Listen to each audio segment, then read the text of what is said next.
নবীজি সিরিয়াল দিতেছেন, serial. 1 number তোমরা ভালোবাসবা কাকে? নবীজি বলেন আহিব্বুল্লাহ। 1 নাম্বার তোমরা আল্লাহকে ভালোবাসবা। কেন ভালোবাসবা? কয়লি মায়াযুকুব বিন নি'মা, আল্লাহ তোমাদেরকে নিয়ামত দান করেছেন, এই জন্য তোমরা আল্লাহকে ভালোবাসবা। ভালোবাসা পাওয়ার 1 নাম্বার হকদার আল্লাহ। কেন কেন কেন? আল্লাহ তোমাকে নিয়ামত দান করেছেন, আল্লাহ তোমাকে আসমান দিয়েছেন, আল্লাহ তোমার খেদমতের জন্য জমিন দিয়েছেন, আল্লাহ তোমার খেদমতের জন্য পাহাড় দিয়েছেন, আল্লাহ তোমার খেদমতের জন্য নদী নালা দিয়েছেন। এই জন্যই তো কবি বলেন ইয়ে জমি মেরে লিয়ে হে আসমান মেরে লিয়ে, ये ज़मीं मेरे लिए है आसमां मेरे लिए, और है मसरूफ खिदमत कुल जहां मेरे लिए, और है मसरूफ खिदमत कुल जहां मेरे लिए, बरगबर मेरे लिए है हर समर मेरे लिए। চন্দ্র সূর্য আমি আল্লাহর জিকির করে, আমি আল্লাহ চন্দ্র সূর্যের জিকির করি না। রাত দিন আমি আল্লাহর জিকির করে, আমি আল্লাহ রাত দিনের জিকির করি না। কিন্তু আমার বান্দারা, আমার এত আদরের মাখলুক, তোরা আমার এত আদরের বান্দা, তোরা আমারে যতই কষ্ট দেস না কেন, তোরা যত বড় বড়ই গুনাহ করস না কেন, তোরা যখন আমি আল্লাহকে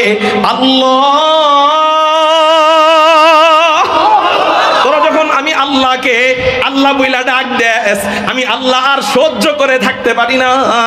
সাথে সাথে তোর জিকির শেষ হওয়ার আগেই আমি আল্লাহ তোর নামের জিকির আরম্ভ করে দে।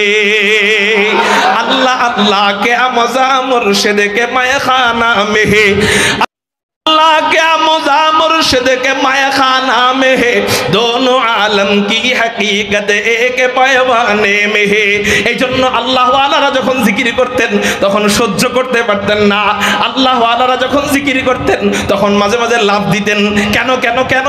কয় জিকির করার সময় ওনাদের দিলের ভিতরে করাঘাত করতো যে আমি জিকির করতেছি, এই মুহূর্তে আল্লাহ আমার নামের জিকির করে। নবীজি হাদিসের মধ্যে আরেক কথা বলেন, আরো চমৎকার কথা বলেন, এই জিনিসটাকে আরো মডিফাই করে নবীজি হাদিসের মধ্যে বলেন, ও বান্দারা, তোরা যখন আল্লাহ পাকের নামের জিকির একা একা করবি, আল্লাহ পাক রব্বুল আলামিন তোমাদের নামের জিকির একা একা করবে। তাহাজ্জুদ নামাজের সময় যায় নামাজের মুসল্লায় বৈশা যখন তুমি লা ইলাহা ইল্লাল্লাহর টান দিবা, আল্লাহ পাক রব্বুল আলামিন ওই অন্ধকার রজনীর টানের কারণে আল্লাহ তোমার নামের জিকির একা একা করবে, নীরবে করবে, নিবৃতে করবে। নবীজি হাদিসের মধ্যে বলেন, যখন ভরা মজলিসে আল্লাহ পাকের নামের জিকির করবা, জনসমাগমে সমুদ্রে বৈশা আল্লাহ পাকের নামের জিকির করবা, তখন আল্লাহ কি করে জানোনি? আল্লাহ পাক রব্বুল আলামিন আরশে আজিমের সামনে যত কোটি ফেরেশতা আছে সমস্ত ফেরেশতাদেরকে ডাক দিয়া আল্লাহ পাক রব্বুল আলামিন বিশাল বড় মাহফিল কায়েম করে, বিশাল বড় মজলিস কায়েম করে, ওই ভরা মজলিসে আল্লাহ পাক রব্বুল আলামিন আমার আপনার জিকির করা আরম্ভ করে দেয়। দিনের জন্য কবুল করেন, সবাই বলি আমিন। আমি আপনাদের সামনে একটি আয়াতে কারিমা তেলাওয়াত করেছি। আল্লাহ পাক রব্বুল আলামিন কুরআনুল কারীমের মধ্যে বলেন, আউযু বিল্লাহি মিনাশ শাইতানির রাজীম,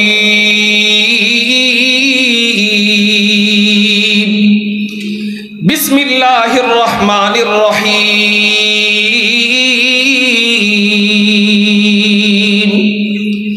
ইন্নাল্লাযীনা আমানু ওয়া আমিলুস সালিহাতি কানাত লাহুম জান্নাতুল ফিরদাউসি নুজুলা খালিদিনা ফিহা লা ইয়াবগুনা আনহা হিওয়ালা। হুজুর আল্লাহ পাক রব্বুল আলামিন কুরআনুল কারীমের মধ্যে বলেন, ইন্নাল্লাযীনা আমানু ওয়া আমিলুস সালিহাতি কানাত লাহুম জান্নাতুল ফিরদাউসি নুজুলা খালিদিনা ফিহা লা ইয়াবগুনা আনহা হিওয়ালা। আল্লাহ পাক রব্বুল আলামিন বলেন, নিশ্চয় যারা ঈমান এনেছে এবং নেক আমল করেছে, নিশ্চয় যারা ঈমান এনেছে এবং নেক আমল আমল করেছে এই দুই কাজের বিনিময়ে আমি আল্লাহ তাদের জন্য পুরস্কার কি রেখেছি, আমি আল্লাহ তাদের জন্য পুরস্কার রেখেছি। আমি আল্লাহ আমার বান্দা বান্দির জন্য 8টা জান্নাত বানিয়েছি। 8 জান্নাতের মধ্যে সবচেয়ে বড় জান্নাত যেটা, সবচেয়ে বড় জান্নাতের নাম হলো জান্নাতুল ফিরদাউস। যেই জান্নাতের মধ্যে থাকবে সমস্ত নবীগণ, যেই জান্নাতের মধ্যে থাকবে সিদ্দিকগণ, যেই জান্নাতের মধ্যে থাকবে শুহাদাগণ, যেই জান্নাতের স্বাদ হলো আমি আল্লাহ পাকের আরশে আজিম। আওয়াজ মন মতো হয় নাই, একটু চিৎকার দিয়ে বলি না আল্লাহু আকবার। अल्लाह अल्लाह क्या मज़ा मुर्शिद के मैं खाना में है, अल्लाह अल्लाह क्या मज़ा मुर्शिद के मैं खाना में है, दोनों आलम की हकीकत एक पैवाने में है, दोनों आलम की हकीकत एक पैवाने में है। अल्लाहर नाम বলতেও যার মজা লাগে, শুনতেও তার মজা লাগে, কেন মজা লাগবে না? আল্লাহ কুরআনুল কারীমের মধ্যে বলেন ফাযকুরুনি আযকুরুকুম ফাযকুরুনি আযকুরকুম ওয়াশকুরুলি ওয়ালা তাকফুরুন।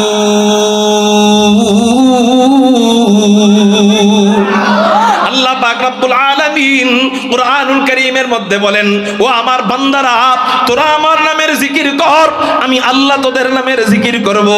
আল্লাহ পাক রব্বুল আলামিন কুরআনুল কারীমের অন্য আয়াতের মধ্যে বলেন, ইউসাব্বিহু লিল্লাহি মা ফিস সামাওয়াতি ওয়া মা ফিল আরদ, আসমান এবং জমিনের মাঝখানে যা যা যা কিছু আছে সব কিছু আমি আল্লাহ পাকের তাসবিহ জপে। এই আয়াত থেকে বোঝা যায় আসমান আল্লাহ পাকের তাসবিহ জপে, জমিন আল্লাহ পাকের তাসবিহ জপে, নদী নালা আল্লাহ পাকের তাসবিহ জপে, পাহাড় পর্বত আল্লাহ পাকের তাসবিহ জপে, গাছপালা আল্লাহ পাকের তাসবিহ জপে, মেঘ রাশি আল্লাহ পাকের তাসবিহ জপে, চন্দ্র সূর্য আল্লাহ পাকের তাসবিহ জপে, রাত আল্লাহ পাকের তাসবিহ জপে, দিনও আল্লাহ পাকের তাসবিহ জপে, অন্ধকার আল্লাহ পাকের তাসবিহ জপে, আলো আল্লাহ পাকের তাসবিহ জপে, সমুদ্র আল্লাহ পাকের তাসবিহ জপে, নদী নালা আল্লাহ পাকের তাসবিহ জপি। আবার আমাদেরও ইচ্ছা হলে আমরাও আল্লাহ পাকের কি করি? তাসবিহ জপি। কিন্তু অন্য মাখলুক আর আমাদের মাঝে বেশ কম কি? বলে অন্য মাখলুকও তাসবিহ জপে, আল্লাহ কোরআনের মধ্যে বললেন আমরাও তাসবিহ জপি মনে চাইলে। তো অন্য মাখলুকের তাসবিহ জপা আর আমাদের তাসবিহ জপার মধ্যে বেশ কম কি? আল্লাহ পাক রব্বুল আলামিন এই আয়াতের মাধ্যমে বেশ কম বুঝায় দিতেছেন, ফাযকুরুনি আযকুরকুম ওয়াশকুরুলি ওয়ালা তাকফুরুন। এই আয়াতের মাধ্যমে আল্লাহ বেশ কম জানায় দিতেছেন যে আসমান আমি আল্লাহর তাসবিহ জপে, আমি আল্লাহ আসমানের জিকির করি না। আসমান আমার জিকির করে, আমি আল্লাহ আসমানের জিকির করি না। পাহাড় আবার জিকির করে, আমি আল্লাহ পাহাড়ের জিকির করি না। নদী নালা আমি আল্লাহর জিকির করে, আমি আল্লাহ নদী নালার জিকির করি না। চন্দ্র সূর্য আমি আল্লাহর জিকির করে, আমি আল্লাহ চন্দ্র সূর্যের জিকির করি না। রাত দিন আমি আল্লাহর জিকির করে, আমি আল্লাহ রাত দিনের জিকির করি না। কিন্তু আমার বান্দারা, আমার এত আদরের মাখলুক, তোরা আমার এত আদরের বান্দা, তোরা আমারে যতই কষ্ট দেস না কেন, তোরা যত বড় বড়ই গুনাহ করস না কেন, তোরা যখন আমি আল্লাহকে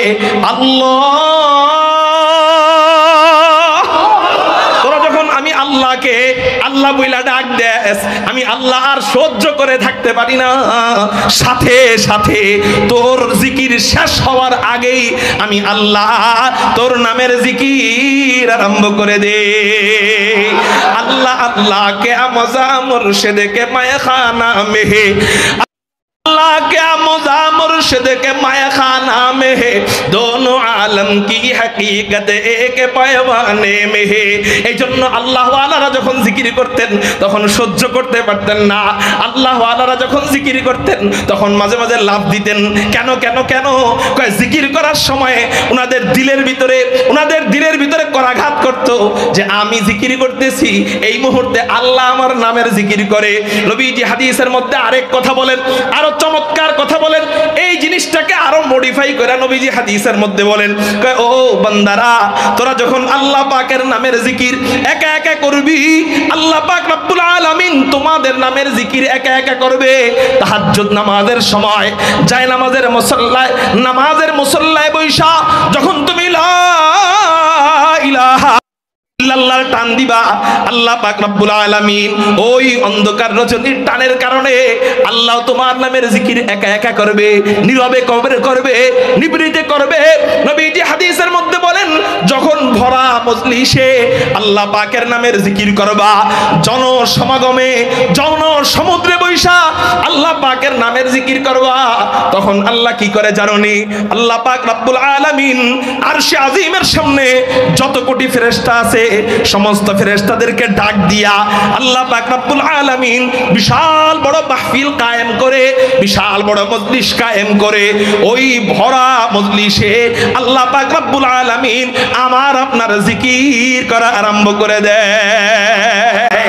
এই জন্যই কবি বলেন, আল্লাহ আল্লাহ क्या मजा मुर्शिद के मैखाना में है, अल्लाह अल्लाह क्या मजा मुर्शिद के मैखाना में है, दोनों आलम की हकीकत एक पैवाने में है। এই জন্য এই মজা নিয়া পারবো না একটু আল্লাহর জিকির করতে, তাহলে বলি লা ইলাহা ইল্লাল্লাহ,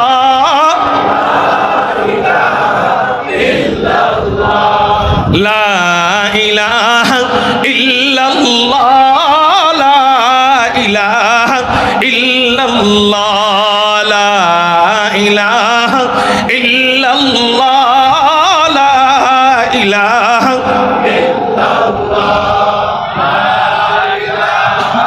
ইল্লাল্লাহ। तेरे महबूब की या रब, तेरे महबूब की या रब शबाहत लेके आया हूँ, हकीकत उसके तू कर मैं सूरत लेके आया हूँ, न अज़मत लेके आया हूँ न शौकत लेके आया हूँ, न अज़मत लेके आया हूँ न शौकत लेके आया हूँ, मोहब्बत लेके आया हूँ, मोहब्बत लेके आया हूँ, ला इलाहा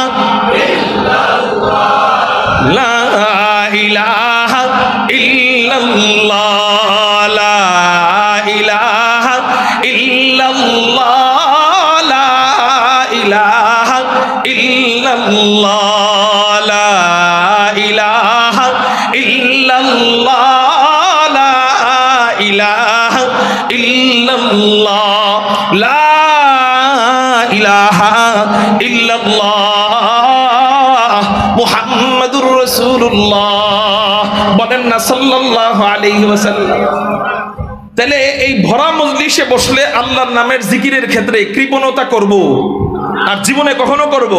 তাহলে শুধু ইশারা দিব, আল্লাহর নামের তাকবীরের আওয়াজ চলবে। আবার এই সাউন্ড চাই, পাবো তো ইনশাআল্লাহ? আল্লাহ তুমি কবুল করো। আমি আপনাদের সামনে আয়াত তেলাওয়াত করেছি। আল্লাহ পাক রব্বুল আলামিন কুরআনুল কারীমের মধ্যে বলেন, ইন্নাল্লাযীনা আমানু ওয়া আমিলুস সালিহাত কানাত লাহুম জান্নাতুল ফিরদাউসি নুজুলা।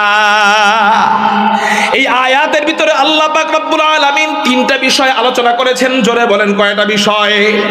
আরো জোরে বলেন কয়টা বিষয়? পুরা বয়ান চলবে এই তিন বিষয় নিয়ে ইনশাআল্লাহুল আজিজ। মনে রাখবো তো সবাই ইনশাআল্লাহ? আল্লাহ তুমি কবুল করো। প্রথম দুইটা বিষয় হলো বান্দার কাজ, প্রথম দুইটা বিষয় হলো বান্দার কাজ। তারপরের 3 নাম্বার বিষয় হলো বান্দার কাজের মজুরি। শ্রমিক যখন পরিশ্রম করে পারিশ্রমিক দেওয়া হয় না? প্রথম দুইটা বিষয় হলো বান্দার কাজ, এর পরের বিষয় হলো বান্দার কাজের মজুরি। তো আল্লাহ মজুরি কি দিবেন একটু পরে বলতেছি, আগে কাজ দুইটার কথা সংক্ষেপে বলি। 1 নাম্বার কাজ হলো ঈমান। জোরে বলেন 1 নাম্বার কাজ কি? 2 নাম্বার কাজ হলো নেকামল। জোরে বলেন 2 নাম্বার কি? নেকামল। এবার আসেন 3 নাম্বার কাজ হলো, 3 নাম্বার এই 2 কাজের পুরস্কার। 3 নাম্বার এই 2 কাজের কি? পারিশ্রমিক, বেতন, মজুরি। 3 নাম্বার এটা হলো জান্নাতুল ফিরদাউস। আর আস্তে বলেন সুবহানাল্লাহ। তাহলে 1 নাম্বার কি সবাই বলেন? 2 নাম্বার কি? এই দুইটা কি? কাজ। এই দুইটা কি? 3 নাম্বারটা কি? মজুরি। সেটা কি? নাম কি ওইটা? জান্নাতুল ফিরদাউস, যেই জান্নাতের ছাদ আল্লাহ পাকের আরশে আজিম। আর আসতে বলেন সুবহানাল্লাহ।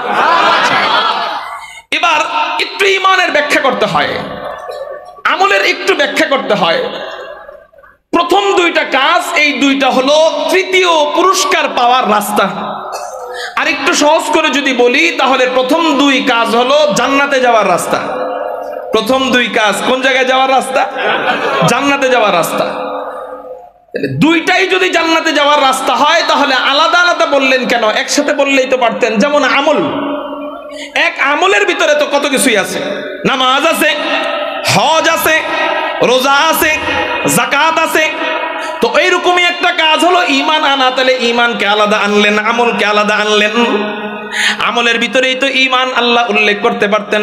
ঈমান আনাও কিন্তু এক ধরনের আমল। ঈমান আনাও এক ধরনের কি? ঈমান আনাও এক ধরনের আমল। তা আল্লাহ ঈমানকে আলাদা করলেন, আমলকে আলাদা করলেন, কারণ কি? শুধু এখানেই না, আল্লাহ কোরআনের যেখানে ঈমান আনছেন সেখানে আমল, যেখানে আমল আনছেন সেখানে ঈমানকে আলাদা করছেন। ইন্নাল্লাযীনা আমানু ওয়া আমিলুস সালিহাতি কানাত লাহুম জান্নাতুল ফিরদাউসি নুজুলা। আল্লাযীনা আমানু ওয়া আমিলুস সালিহাত মান আমিলা সালিহাম মিন যাকারিন আও উনসা ওয়া হুয়া মুমিন। যেখানে ঈমান ওখানে আমল, একটু আলাদা আলাদা আনছেন, একত্রে এক শব্দে আনেন নাই। কারণ কি? কারণ কি? অবশ্যই কোনো না কোনো কারণ আছে। কারণ হলো ঈমান হলো জান্নাতে যাওয়ার প্রধান সড়ক, ঈমান হলো জান্নাতে যাওয়ার প্রধান রাস্তা, ঈমান হলো জান্নাতে যাওয়ার হাইওয়ে রোড, আর নেক আমল হলো জান্নাতে যাওয়ার শাখা রাস্তা। কি রাস্তা বলেন? 1 নাম্বার ঈমান, এটা হলো জান্নাতে যাওয়ার প্রধান রাস্তা। এই জন্য ইহুদি আর খ্রিস্টানরা, নাস্তিক আর মুরতাদের বাচ্চারা নেক আমল নিয়ে বেশি মাতামাতি করে না। মসজিদ তোমাদের কয়টা মডেল মসজিদ লাগে সবগুলা বানায় দিব, অসুবিধা নাই। তোমাদের কতগুলা ইবাদতখানা লাগে সবগুলা বানায় দিব, অসুবিধা নাই। তোমাদের মাদ্রাসায় কত অনুদান লাগে সব অনুদান তোমাদেরকে দিব, অসুবিধা নাই। নেক আমল তোমরা কত করবা করো, তোমাদের বাধা নাই। তাহাজ্জুদ নামাজ কত পড়বা পড়ো, তোমাদের বাধা নাই।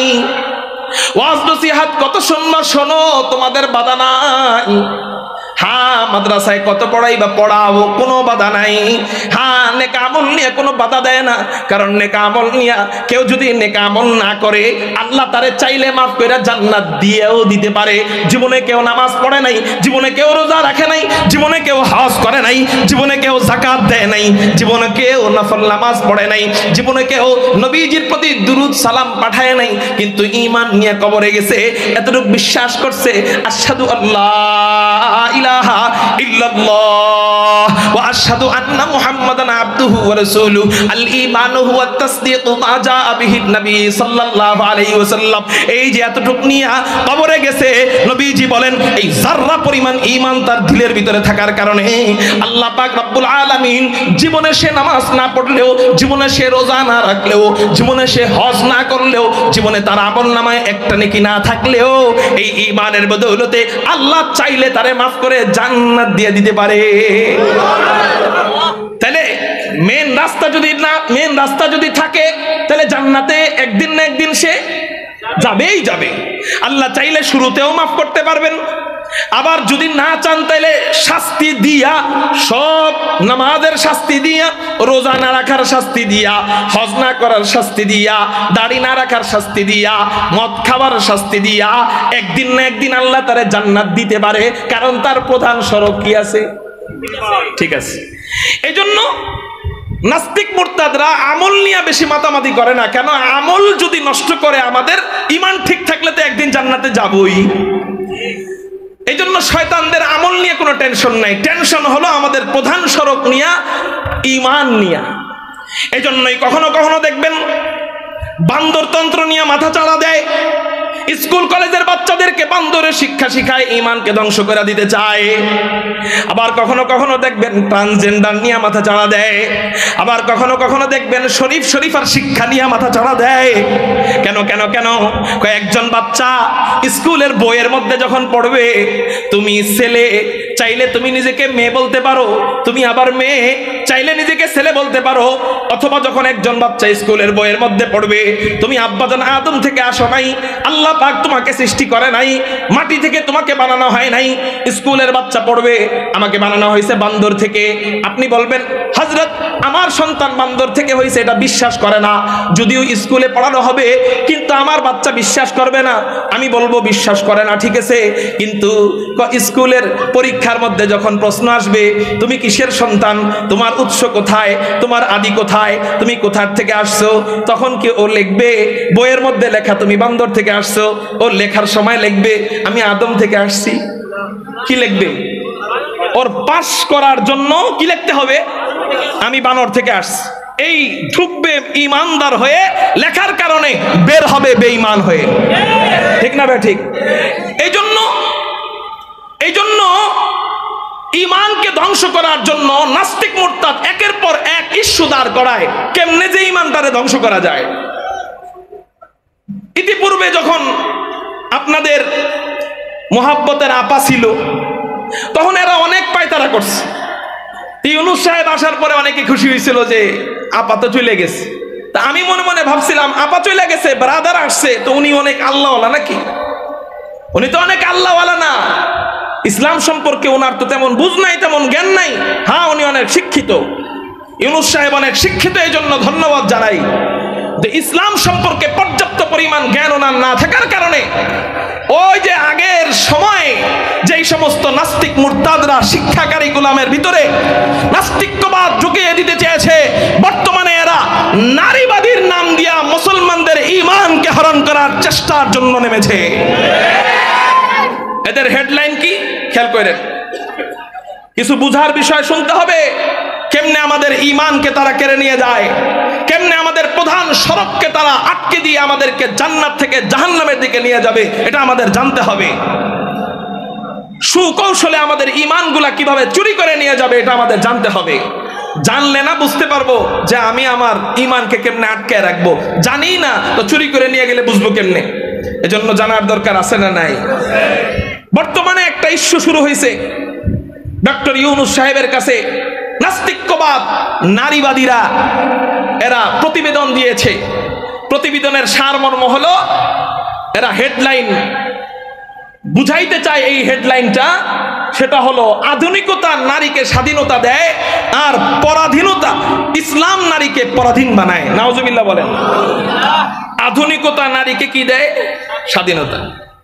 আধুনিকতা নারীকে স্বাধীনতা দেয়, ইসলাম নারীকে পরাধীনতার শৃঙ্খলে আবদ্ধ করে। আচ্ছা, আপনারা আমাকে বলেন, ইসলাম নারীকে পরাধীনতার শৃঙ্খলে আবদ্ধ করে আর আধুনিকতা নারীকে স্বাধীনতা দেয়, এই কথাটা 100-তে 100% সত্য না 100% মিথ্যা? আপনারা বলতেছেন মিথ্যা, কিন্তু আপনার সামনে যখন ওরা যুক্তি দাঁড় করাবে আপনিও তখন চিন্তা শুরু করে দেন যে কথা তো ঠিকই কয়, কথা তো ঠিকই বলে। এই যে কথা তো ঠিকই বলে বলেন, সাথে সাথে আপনার ঈমান চলে যায়, জান্নাতে যাওয়ার প্রধান সড়ক শেষ, ধ্বংস হয়ে গেছে, ভেঙে গেছে। যেমন কথার কথা আপনার সামনে আয়েশা বলল, এই বাবা শোনো, নারীরা তো দুর্বল, ছেলেরা যে কোনো সময় টাকা লাগলে বাইরে যায় রিক্সা চালায় কাজ করতে পারে, ট্রাক চালাইতে পারে, ভ্যান চালাইতে পারে, কেউ থেকে ঋণ আনতে পারে, কিন্তু নারীরা ঘরের ভিতরে থাকে, ঘরে বন্দি থাকে। এরা চাইলেই বাহিরে যায় ঋণ আনতে পারে না, চাইলেই রাত 1টা বাজে টাকা দরকার তো বাহিরে যায় কারো কাছ থেকে টাকা ধার করে আনতে পারবে না, চাইলেই এরা রিক্সা চালাইতে পারবে না, চাইলেই এরা ভ্যান চালাইতে পারবে না, চাইলেই এরা মাটি কাটতে পারবে না, চাইলেই এরা ট্রাক চালাইতে পারবে না। অতএব নারীরা যেহেতু দুর্বল, পুরুষরা যেহেতু সবল, এজন্য আল্লাহর উচিত ছিল বাবার সম্পত্তি নারীদেরকে ডাবল দেওয়া, কন্যাদেরকে ডাবল দেওয়া। পুরুষরা যেহেতু নিজেরটা নিজে কইরা খাইতে পারে, এই জন্য পুরুষকে অর্ধেক দেওয়া উচিত ছিল, কিন্তু আল্লাহ এটা না কইরা কমপক্ষে এটা করতে পারতেন, দুজনকে সমান সমান দিতে পারতেন। কিন্তু আল্লাহ কি করলেন? পুরুষের উপর ইহসান করলেন, নারীর উপর জুলুম করলেন। পুরুষকে দিলেন ডাবল, নারীকে দিলেন ডাবলের অর্ধেক। তো অতএব ইসলাম নারীকে পরাধীনতার শৃঙ্খলে আবদ্ধ করে, ইসলাম নারীর সাথে বৈষম্য করে। আর আধুনিকতা, আধুনিক মতবাদ নারীকে স্বাধীন করে, এই কথা যখন আপনাকে বলবে আপনি তখন একটু চিন্তায় পড়ে যাবেন যে হ্যাঁ আমি ইসলাম মানি ঠিক আছে, কিন্তু এই পোলাটায় যে কথা কয়ে গেল এটা তো ঠিকই কইছে, এই যে মনে মনে ভাববেন ঠিকই কইছে, সাথে সাথে জান্নাতে যাওয়ার প্রধান রাস্তা শেষ। সাথে সাথে জান্নাতে যাওয়ার প্রধান রাস্তা কি? মানে আপনি এখন যতই নামাজ পড়েন আর আপনি জান্নাতে যাইতে পারবেন না, কারণ আপনার ঈমান নাই। আপনার কি নাই? এজন্য আমাদের এই বিষয়টা কিছুটা হলেও জানা থাকা দরকার, আছে না নাই? প্রথম কথা হলো আধুনিকতা, প্রযুক্তি নারীকে স্বাধীন করে, এটার জবাব সংক্ষেপে যদি বলি, ইনকিলাবে একটা প্রতিবেদন ছাপা হয়েছিল। প্রতিবেদনটা কত তারিখে হয়েছে আমি বলতেছি, আপনারা মনোযোগ দিয়ে শুনবেন। 28 ফেব্রুয়ারি 2022। সবাই বলেন তো কয় ফেব্রুয়ারি? কয় 2022? এখানে একটি প্রতিবেদন এসেছে, বিশ্বাস না হলে আপনারা আজকে বাড়িতে যে গুগলে সার্চ দিবেন। এই প্রতিবেদনের ভিতরে বলা হয়েছে, প্রতিবেদনটা করেছে, জরিপটা করেছে হলো জাতিসংঘ। জাতিসংঘরা যারা পরিচালনা করে এরা মুসলমান, এরা মুসলমান। ইসলামের সাথে এদের কোনো সম্পর্ক আছে? হেফাজত ইসলামের আমির জাতিসংঘ পরিচালনা করে, তাবলীগের আমির জাতিসংঘ পরিচালনা করে, জমিয়তের আমির জাতিসংঘ পরিচালনা করে? করে না। জাতিসংঘ ইহুদি খ্রিস্টান দিয়ে ভরা। এরা এই প্রতিবেদন, এই জরিপটা বের করেছে যে সারা বিশ্বে ধর্ষণের দিকে কোন কোন কোন দেশ সবার চেয়ে গিয়ে লিস্টে এরা শীর্ষে 10টা রাষ্ট্রকে সামনে আনছে। ধর্ষণে আগায়া, কিসে আগায়া? 10টা রাষ্ট্রকে এরা শীর্ষে আনছে। 1 নাম্বার রাষ্ট্র যেটা আনছে, 1 নাম্বার রাষ্ট্র আনছে। আচ্ছা আমি বলি, রাষ্ট্র 1 নাম্বার পরে বলবো, আপনারাই বলেন আধুনিকতার দিক দিয়ে বিশ্বের 1 নাম্বার রাষ্ট্রের নাম কি? সবাই বলেন আমেরিকা। এরা ধর্ষণের দিক দিয়ে 1 নাম্বার রাষ্ট্র আনতে বাধ্য হয়েছে আমেরিকাকে। সুবহানাল্লাহ কইবেন না? নাউজুবিল্লাহ না, এখানে সুবহানাল্লাহ কইতে হইব। কেন সুবহানাল্লাহ কইতে হইব? যে আমেরিকা যদি মুসলমান রাষ্ট্র হইতো তাহলে নাউজুবিল্লাহ কইতাম, কিন্তু মুসলমান রাষ্ট্র না। আলহামদুলিল্লাহ, এটা মুসলমান রাষ্ট্র না। ওরা বলে আধুনিকতা নারীকে স্বাধীনতা দেয়, কিন্তু বিশ্বের সবচেয়ে বড় আধুনিক রাষ্ট্র হলো আমেরিকা। সেই আমেরিকা নারীকে স্বাধীনতা দিতে পারলো না। আমেরিকার প্রযুক্তি নারীকে স্বাধীনতা দিতে পারলো না। আমেরিকা নারীকে পরাধীনতার শৃঙ্খলে আবদ্ধ করে ফেললো। স্বাধীনতার নাম কি? রাত 1টা বাজে নারী হাইটা যাবে, কোনো পুরুষ তার দিকে তাকাইতেও সাহস পাবে না, এটার নামই স্বাধীনতা। ওটার নাম স্বাধীনতা নয় যে দুপুর 12টা বাজে ওপেন লোক সম্মুখে সমস্ত মানুষের সামনে নারীকে ধর্ষণ শুরু করে দেয়, ওটার নাম স্বাধীনতা নয়, ওটা পরাধীনতা। আচ্ছা আমি যদি তাদের কথা মেনে নেই, সেই পশ্চিমাদের সুরে সুর মিলিয়ে যারা বলতেছে আধুনিকতা নারীকে স্বাধীনতা দেয় আর ইসলাম নারীকে পরাধীনতা শৃঙ্খলে আবদ্ধ করে, তাহলে বিশ্বের 1 নাম্বার আধুনিক রাষ্ট্র আমেরিকা তো নারীকে স্বাধীনতা দিতে পারলো না। কেন পারলো না? কারণ হলো আধুনিকতা কোনোদিন নারীকে স্বাধীন করতে পারে না, প্রযুক্তি কোনোদিন নারীকে স্বাধীন করতে পারে না। নারীকে স্বাধীন করার প্রযুক্তি হলো ইসলাম, নারীকে স্বাধীন করার একমাত্র আধুনিকতা হলো শরিয়াহ। চিৎকার দিয়া বলেন সুবহানাল্লাহ। 10টা দেশ এরা তালিকা করছে, 9 নাম্বার পর্যন্ত কোনো মুসলমান রাষ্ট্র নাই। 10 নম্বরে যায় একটা মুসলমান রাষ্ট্র, তারপরেও নামের মুসলমান রাষ্ট্র, ওখানে মুসলমানদের ইসলাম নাই বললেই চলে। 10 নম্বরে যায়, এই এর আগ পর্যন্ত 9 নাম্বার পর্যন্ত 1 number America, 2 number south Africa, 3 number Sweden, 4 number Bharat, 5 number যুক্তরাজ্য, 6 নাম্বার জার্মান, এরকম করে করে 9টা রাষ্ট্র পর্যন্ত সব বড় ধনী ধনী রাষ্ট্র, আধুনিক রাষ্ট্র, প্রযুক্তির দিক দিয়ে এগিয়ে, তারপরেও নারীকে তারা স্বাধীনতা দিতে পারলো না, নারীকে পরাধীনতার শৃঙ্খলে আবদ্ধ করে ফেললো। কই? এটা আমার কথা না, এটা হেফাজত ইসলামের আমিরের কথা না, তাবলীগের আমিরের কথা না, তোমাদের আমির জাতিসংঘের কথা। যে আধুনিকতা যদি নারীকে স্বাধীনতাই দিত, তাহলে তো কমপক্ষে আমেরিকা নারীকে স্বাধীনতা দিতে পারতো সবার আগে। কিন্তু আমেরিকা পুরা বিশ্বের কাছে সবার চেয়ে পিছিয়ে নারীকে স্বাধীনতা দেওয়ার ক্ষেত্রে। আর আসতে বলেন ঠিক না ঠিক? মুহতারাম হাজিরিন, এবার আসেন, এটা হলো তাদের প্রথম হেডলাইনের জবাব। আধুনিকতা প্রযুক্তি নারীকে স্বাধীন করে, আমি বলবো আধুনিকতা প্রযুক্তি নারীকে স্বাধীন করে না, পরাধীন করে। ঠিক না ভাই? ঠিক। এবার আসেন তাদের দ্বিতীয় হেডলাইন, ইসলাম নারীকে পরাধীন করে। এটার জবাব দিব। জবাব দেওয়ার আগে ইসলাম নারীকে কতটা মর্যাদা দেয় এই বিষয়ে কয়েকটা হাদিস আপনাদের সামনে পেশ করি। ইসলাম নারীকে কত মর্যাদা দেয়। এক নাম্বার, নারী যদি মা হয়, জোরে বলেন, নারী যদি কি হয়? নারীর কয়েকটা ভূমিকা থাকে। হয়তোবা নারী মা, হয়তোবা নারী কন্যা, হয়তোবা নারী বউ, হয়তোবা নারী মেয়ে, ঠিক না বেঠি? হয়তোবা নারী স্ত্রী, এই তো কয়েকটা, ঠিক না? এক নাম্বার, নারী যদি মা হয় তাহলে ওই মায়ের কত দাম। হুজুর আকরাম সাল্লাল্লাহু আলাইহি ওয়াসাল্লাম হাদিসের মধ্যে জানায় দেয়, ইন্নাল জান্নাতা তাহতা আকদামিল উম্মাহাত। হুজুর আকরাম সাল্লাল্লাহু আলাইহি ওয়াসাল্লাম বলেন, আল্লাহ পাক রব্বুল আলামিন মুমিনদের জন্য জান্নাত রাইখা দিবেন, মুমিনাদের জন্য জান্নাত রাইখা দিবেন। আর ওই জান্নাতটা আল্লাহ পাক রব্বুল আলামিন কিসের নিচে রাখছে জানোনি? ওই জান্নাতটা আল্লাহ পাক রব্বুল আলামিন মায়েদের পায়ের নিচে। নারী, মারা হলো নারী, নারীরা হলো মায়ের জাত। ওই মায়েদের পায়ের নিচে আল্লাহ পাক রব্বুল আলামিন এই সুবিশাল জান্নাতের রাস্তা রাইখা দিবেন। একটু চিৎকার দিয়া বলেন সুবহানাল্লাহ। এই জন্যই তো মাযহাবের, চার মাযহাবের প্রসিদ্ধ এক মাযহাব শাফিঈ মাযহাব। এই শাফিঈ মাযহাবের ইমাম হযরতে ইমাম শাফিঈ রাহমাতুল্লাহি আলাইহি ছোট্ট সময় ওনার আম্মাকে প্রতিদিন ঘুম পাড়ায় দিতেন, ওনার আম্মার মাথা বানায় দিতেন, ওনার আম্মার চুল টেনে দিতেন, ওনার আম্মাকে ঘুম পাড়ানোর ব্যবস্থা করে দিতেন, ওনার আম্মাকে বাতাস করে দিতেন। অপেক্ষা করতেন আম্মা কখন ঘুমাবে, আম্মা কখন ঘুমাবে।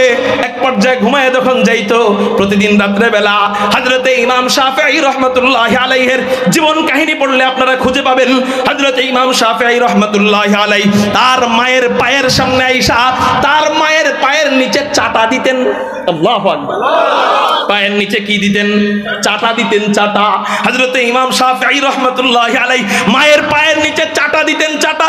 তো একদিন গেছে, দুই দিন গেছে, তিন দিন গেছে, 10 দিন গেছে, একদিন পর একদিন না একদিন, অনেক দিন পর একদিন ধরা পড়ে গেছে। মা ভালো মতো ঘুমায় নাই, মাত্র চোখটা লাগবে অবস্থা। যেই মুহূর্তে, ওই মুহূর্তে যখন পায়ের নিচে চাটা দিতে গেছেন, মায়ের ঘুম ভেঙে গেছে। মা উঠে বসে গেছেন, জিজ্ঞাসা করতেছেন, আব্বু তুমি কি করলা? তোমার জিহ্বা আমার পায়ের নিচে লাগাইলা কেন? তোমার জিহ্বা দিয়ে আমার পায়ের নিচ চাটা দিলা কেন? ইমাম শাফিঈ রাহমাতুল্লাহি আলাইহি আম্মাকে ডাক দিয়া বলেন, আম্মা, হুজুর আকরাম সাল্লাল্লাহু আলাইহি ওয়াসাল্লাম হাদিসের মধ্যে জানায়া দিবেন, ইন্নাল জান্নাতা তাহতা আকদামিল উম্মাহাত। মায়ের পায়ের নিচে, মায়েদের পায়ের নিচে সন্তানের জন্য জান্নাত, মায়ের পায়ের নিচে সন্তানের জন্য বেহেশত। আম্মা, আপনি বাহ্যিকভাবে দেখতেছেন আমি আপনার পায়ের নিচ চাটা দিছি, কিন্তু আমি আপনার পায়ের নিচ চাটা দেই নাই, আমি আমার জান্নাত চাটা দিছি। নারীর সম্মান কোথায়? নারীর সম্মান এত উঁচু, বলে নারীর পায়ের নিচে জান্নাত পড়ে থাকে। তাহলে বলো ইসলাম নারীকে কত ইজ্জত দিল, ইসলাম নারীকে কত সম্মান দিল, ইসলাম নারীকে কত মর্যাদা দিল। এই হলো মা হলে ইসলাম নারীকে মর্যাদা দেয়। শুধু তাই না, শুধু তাই না, আন আবি হুরায়রা রাদিয়াল্লাহু তাআলা আনহু قال جاء رجل الى رسول الله صلى الله عليه وسلم فقال من احق الناس بحسن صحابتي। এক ব্যক্তি হুজুর আকরাম সাল্লাল্লাহু আলাইহি ওয়াসাল্লামের কাছে আয়েশা বলল, ইয়া রাসূলুল্লাহ, ইয়া হাবিবাল্লাহ, মানুষদের মধ্যে সবচেয়ে বেশি হকদার কে? কার হক আমি সবচেয়ে বেশি পূরণ করব? হুজুর আকরাম সাল্লাল্লাহু আলাইহি ওয়াসাল্লাম বললেন, ক্বালা উম্মুক, তোমার মা। সুবহানাল্লাহ বলেন। ওই ব্যক্তি দ্বিতীয়বার প্রশ্ন করলেন, ক্বালা সুম্মা মান, তারপর কে? বুঝলাম মানুষের মধ্যে সবচেয়ে বড় হকদার আমার মা, সবচেয়ে বড় আপন আমার মা, সবচেয়ে বড় বেশি হক রাখে আমার থেকে পাওয়ার ক্ষেত্রে আমার মা। দ্বিতীয় নাম্বার কে? ক্বালা সুম্মা মান। হুজুর আকরাম সাল্লাল্লাহু আলাইহি সাল্লাম বলেন, ক্বালা রাসূলুল্লাহ সাল্লাল্লাহু আলাইহি ওয়াসাল্লাম উম্মুক। নবীজি আবারো বললেন তোমার মা, আবারো ক্বালা সুম্মা মান, আবারো বললেন তারপর কে? ক্বালা উম্মুক, তারপর তারপর নবীজি আবারও বললেন এরপরেও তোমার মা, এরকম তিনবার জিজ্ঞাসা করলেন। রাসূল সবচেয়ে বেশি হকদার আমার থেকে পাওনাদার সবচেয়ে বেশি কে? নবীজি প্রথমবার বললেন তোমার মা, দ্বিতীয়বার আবার বললেন তারপর কে? নবীজি তৃতীয়বার বললেন তোমার মা, তারপর আবার বললেন তারপর কে? নবীজি আবার বললেন তোমার মা। তিনবার বলার পর এবার চতুর্থবার প্রশ্ন করলেন রাসূল রে তারপরে কে? নবীজি এবার বললেন কালা আবু। আরো আসতে বলেন সুবহানাল্লাহ। নারীর সম্মান কোথায়? ইসলাম নারীকে কোথায় নিয়ে ঠেকাইছে? অথচ আগের যুগে নারীর মর্যাদা কি ছিল জানেননি? দাহিয়াতুল কলবির ঘটনা তো আপনাদের অনেকের জানা। হযরতে জিবরাইল আলাইহিস সালাতু ওয়াস সালাম দুইজনের সুরতে বেশি বেশি আসতেন, দুইজনের সুরতে। এর মধ্যে হযরতে দাহিয়াতুল কলবি হলেন একজন। হযরতে দাহিয়াতুল কলবি পূর্ব যুগে এতটা বর্বর ছিলেন। হযরতে দাহিয়াতুল কলবি আগের যুগে নিজের যেই কয়জন সন্তান হয়েছিল ওই সন্তানদেরকে ওই সন্তানদের মধ্য থেকে মেয়ে সন্তান যে ওই মেয়ে সন্তানকে জীবন্ত পুঁতে হত্যা করতেন। কেন? আগের জামানায় সন্তান হওয়াটা, মেয়ে হওয়াটা ছেলে নয়, মেয়ে হওয়াটা কুলক্ষণ মনে করা হতো, ছেলে হওয়াটা সুলক্ষণ মনে করা হতো। এই জন্য মেয়ে যখন হইতো, দেখতে যতই ফুটফুটে হইতো, ওই মেয়েটা হওয়ার সাথে সাথে নিজের আপন আপন বাবারা হত্যা মেরে মেরে, পাথর মেরে মেরে তাকে হত্যা করত, জবাই করে করে তাকে হত্যা করত, জীবন্ত পুরে পুরে তাকে হত্যা করত। আপন বাবা তাকে হত্যা করত, পর বাবা না, সৎ বাবা না, দূরের কোনো নেতা না, দূরের কোনো ভাই ব্রাদার না, আপন রক্তের সম্পর্কে ও বাবারা তাদের আপন মেয়েদেরকে গর্তের ভিতরে ঢুকায়া জীবন্ত এতটুক গাইরা পাথর দিয়ে এতটুক পর্যন্ত ভইরা, এরপর বাকি চেহারাটা যে ছিল দূর থেকে পাথর নিক্ষেপ করে করে ওই চেহারাটাকে রক্তাক্ত করত। এই অবস্থা ছিল ইসলামের আগের যুগে। অথচ হুজুর আকরাম সাল্লাল্লাহু আলাইহি ওয়াসাল্লাম জানায়া দেয় শোনো শোনো শোনো, এই কন্যা কত দাম, এই কন্যা, ইসলাম এই কন্যাকে কত দাম দিল। নবীজি হাদিসের মধ্যে বলেন, তিরমিজি শরীফের হাদিস, মান আলা জারিয়াতাইনে দাখালতু আনা ওয়া হুয়াল জান্নাতা কাহাতাইনে ওয়া আশারা বিইসবাইহি। মজার কথা, নবীজি বলেন এই শোনো, আমার সাথে কি তোমরা জান্নাতে থাকতে চাও? নবীজি বলেন এই শোনো, আমার সাথে কি তোমরা জান্নাতে থাকতে চাও? আচ্ছা আপনারা বলেন, নবীজির সাথে জান্নাতে থাকা এটা কি চারটিখানি কথা? এটা কি সাধারণ কোনো ব্যাপার? সবাই কি নবীজির সাথে জান্নাতে থাকতে পারবে? নবীজি থাকবেন যেই জান্নাতে, ওই জান্নাতের নাম একটু আগে বলছিলাম কি জানো? সবাই বলেন জান্নাতুল ফিরদাউস। নবীজি থাকবেন জান্নাতুল ফিরদাউসে। তো সবাই যদি নবীজির সাথে জান্নাতে থাকে, তাহলে জান্নাতুল মাওয়ায় কে থাকবে? জান্নাতুল নাঈমে কে থাকবে? জান্নাতুল উদনে কে থাকবে? আরো আরো কত জান্নাত আছে, ওই সমস্ত জান্নাতের মধ্যে কে থাকবে? তাহলে সবাই যদি জান্নাতুল ফিরদাউসে থাকে, বাকি 7টা জান্নাত আল্লাহ কাদের জন্য রাখছে? আল্লাহু আকবার, আল্লাহু আকবার।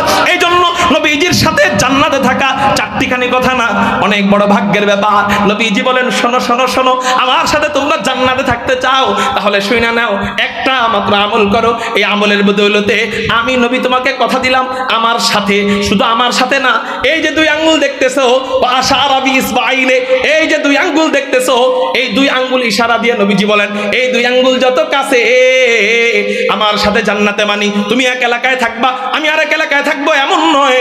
এই 2 আঙ্গুল যত কাছে, এতটা কাছে আল্লাহ তোমাকে জান্নাতে রাখবে। বলবো নি সে আমলটা? বলবো? যদি বলি, জীবনে আর নারীদেরকে ছোট নজরে দেখবেন? জীবনে কন্যা হওয়ার পরে বিবির সাথে খারাপ আচরণ করবেন? আমাদের দেশের অনেক স্বামীরা আছে, কন্যা হইলে বিবিকে তালাক পর্যন্ত দিয়া দেয়, ঠিক না ভাই? ঠিক। কন্যা হইলে বিবিকে তালাক পর্যন্ত দিয়া দেয়। স্বামী নামের কলঙ্ক, তোরে বিয়ে করতে কইছে কাটা হিজলা, তুই বিয়ে না করতি, এটাই তো ভালো ছিল। দেওয়ার মালিক কে? সন্তান দেওয়ার মালিক কে? লিল্লাহি মুলকুস সামাওয়াতি ওয়াল আরদ ইয়াখলুকু মা ইয়াশা ইয়াহাবু লিমান ইয়াশাউ ইনাসা ওয়া ইয়াহাবু লিমান ইয়াশাউ যুকুর।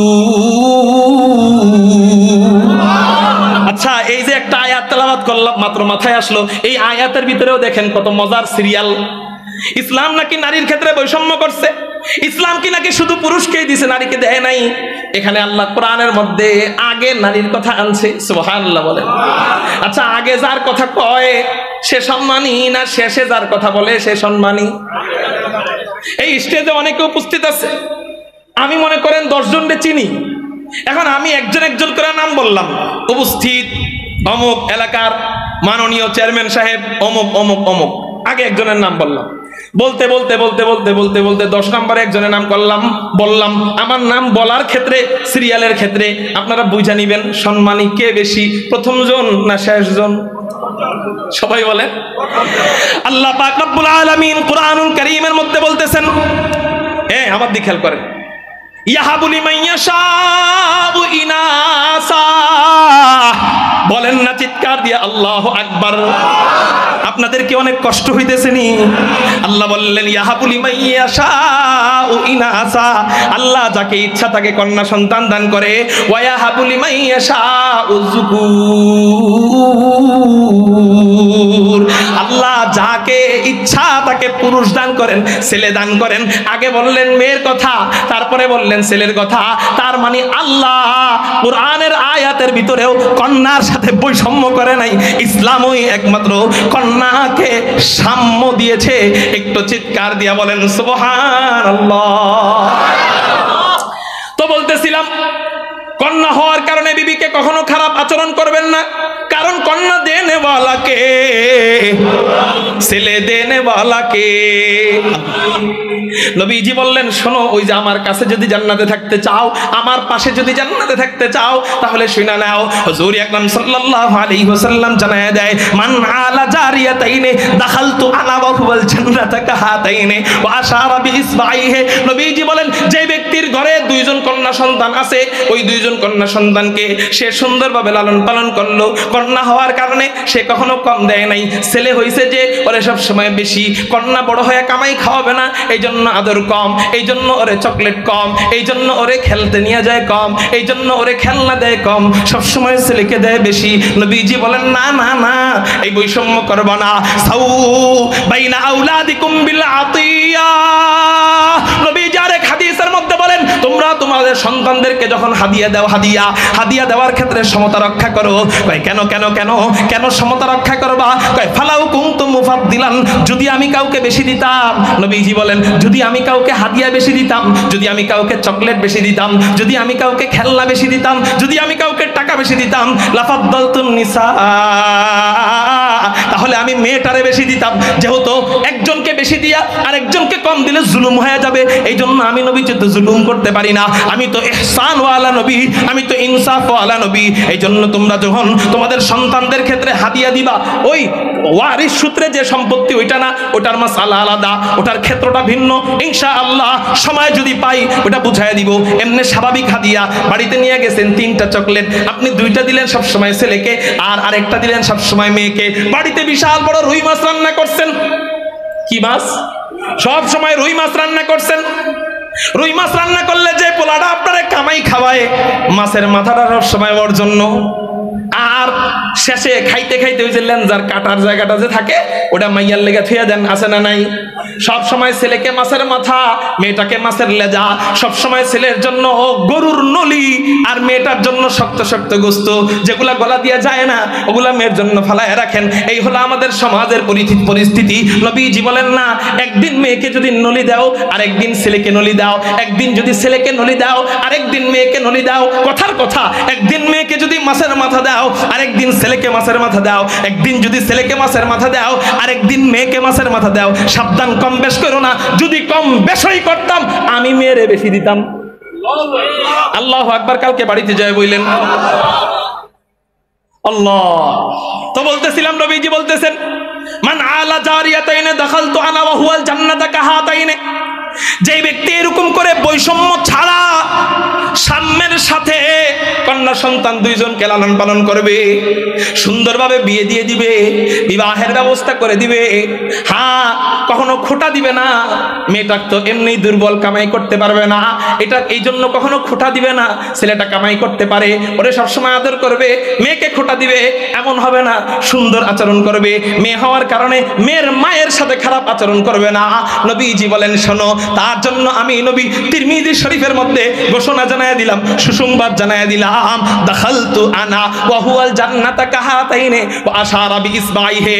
শুধু মেয়েটাকে লালন পালন করার কারণে, দুইজন কন্যাকে লালন পালন করার কারণে ওই বান্দাটা, ওই বান্দিটা, ওই গার্ডিয়ানটা, ওই অভিভাবকটা, ওই ছেলেটা, ওই মেয়েটা, এই দুই আঙ্গুল যত কাছে আমার ততটা কাছাকাছি জান্নাতে থাকবে, আমার ততটা কাছে থাইকা জান্নাতে ঢুকবে। সুবহানাল্লাহ। ইসলাম নারীকে কখনো পরাধীন বানায় নাই। ইসলাম ওই নারীর মর্যাদা দান করেছেন। পৃথিবীর অন্য কোনো মতবাদ, অন্য কোনো তন্ত্র, অন্য কোনো মন্ত্র, অন্য কোনো ধর্ম নারীকে এতটা মর্যাদা দিতে পারে নাই যেই মর্যাদা ইসলাম নারীকে দিয়েছে। এই জন্য একটু চিৎকার দিয়ে বলেন সুবহানাল্লাহ। তাহলে বলছিলাম, নারী যদি মা হয়, মায়ের পায়ের নিচে সন্তানের। নারী যদি মা হয়, তাহলে মায়ের কথা নবীজি কয়বার বললেন? প্রথমে, তারপরে কার কথা বললেন? বাবা। নারী যদি মা হয়, নারীর মর্যাদা কেমনে বাড়াবো, কেমনে বাড়াইলে আপনারা বুঝবেন? আসমান এবং জমিনে মাঝখানে এবং বাহিরে, আসমান এবং জমিনের মাঝখানে এবং বাহিরে আল্লাহর যত জগৎ আছে, আল্লাহর কত জগৎ আছে এটা আমরা জানিনি। আলহামদুলিল্লাহ রাব্বিল আলামিন, আলামিন সমগ্র জগৎ। তো কত জগৎ আল্লাহ ভালো জানেন। তা আল্লাহ যত জগৎ আছে, সমস্ত জগতের মধ্যে এক নাম্বার কে বলেন তো? হয় নাই, নাম হয় নাই, জোরে বলেন, আরো জোরে। আল্লাহ, আরো জোরে। আল্লাহর নাম আরো জোরে। সমগ্র জগতের মধ্যে নাম্বার ওয়ান কে? সমগ্র জগতের মধ্যে নাম্বার 2 কে? মুহাম্মাদুর রাসূলুল্লাহ। এজন্যই নবীজি হাদিসের মধ্যে বলেন, আহিব্বুল্লাহ লিমা ইয়াযুকুম মিন নি'মা। ক্বালা রাসূলুল্লাহ সাল্লাল্লাহু আলাইহি ওয়াসাল্লাম, আহিব্বুল্লাহ লিমা ইয়াযুকুম মিন নি'মা ওয়া আহিব্বুনি লিহুব্বিল্লাহ ওয়া আহিব্বু লিহুব্বি। নবীজি সিরিয়াল দিতেছেন, সিরিয়াল। 1 নাম্বার তোমরা ভালোবাসবা কাকে? নবীজি বলেন আহিব্বুল্লাহ। 1 নাম্বার তোমরা আল্লাহকে ভালোবাসবা। কেন ভালোবাসবা? লিমা ইয়াযুকুম বিন নি'মা। আল্লাহ তোমাদেরকে নিয়ামত দান করেছেন, এই জন্য তোমরা আল্লাহকে ভালোবাসবা। ভালোবাসা পাওয়ার 1 নাম্বার হকদার আল্লাহ। কেন কেন কেন? আল্লাহ তোমাকে নিয়ামত দান করেছেন, আল্লাহ তোমাকে আসমান দিয়েছেন, আল্লাহ তোমার খেদমতের জন্য জমিন দিয়েছেন, আল্লাহ তোমার খেদমতের জন্য পাহাড় দিয়েছেন, আল্লাহ তোমার খেদমতের জন্য নদী নালা দিয়েছেন। এই জন্যই তো কবি বলেন, ইয়ে জমিন মেরে লিয়ে হে আসমান মেরে লিয়ে, ये ज़मीन मेरे लिए है, आसमां मेरे लिए, और है मसरूफ खिदमत कुल जहां मेरे लिए, और है मसरूफ खिदमत कुल जहां मेरे लिए, बरगबर मेरे लिए है, हर समर मेरे लिए, बरगबर मेरे लिए है, हर समर मेरे लिए, हर चमन मेरे लिए, हर गुलसिता मेरे लिए, हर चमन मेरे लिए, हर गुलसिता मेरे लिए, एक मेरे दम से है बस में आलम का फुरू। अब आरो मोइरा गेसे, एक मेरे दम से है इस बस में आलम का फुरूक, वक्त खिदमत है सबका नौ मका मेरे लिए, वक्त खिदमत है सबका नौ मका मेरे लिए, मेरी हस्ती में है मुज़मर हस्ती आलम का